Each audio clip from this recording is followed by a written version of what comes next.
मेरो युट्युब च्यानलमा सबैलाई नमस्ते।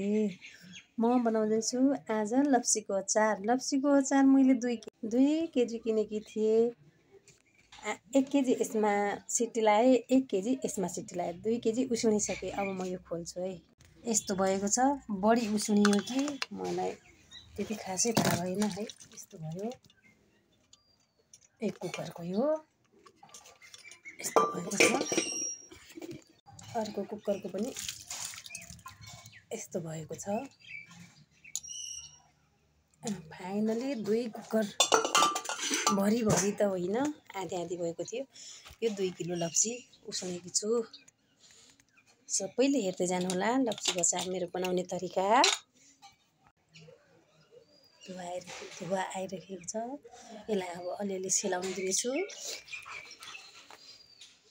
ल फाइनली मेरो अचार यहाँ 2 कराई भएको छ है। 2 किलोको बोक्रा सहित मैले मिक्सरमा पिसेर हालेकी छु। झानिसकेको छु। एकैछिन यसलाई पकाउनु पर्छ। यो एउटा भाँडो भयो। ल अर्को भाँडो यो 2टा कराईमा 2 किलो अचार यस्तो भएको चाहिँ झानेपछि मेरो अचार पुरा भयो। मैले अचार बनाइसकेको छु। अब यो बट्टामा हालेर राख्नुपर्छ। कस्तो होला गाइस, यस्तै त होला नि हैन।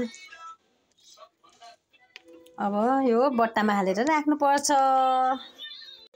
दिनकै भातसँग 2 खण्ड हालेर खानुपर्छ। हवस् त, नमस्ते।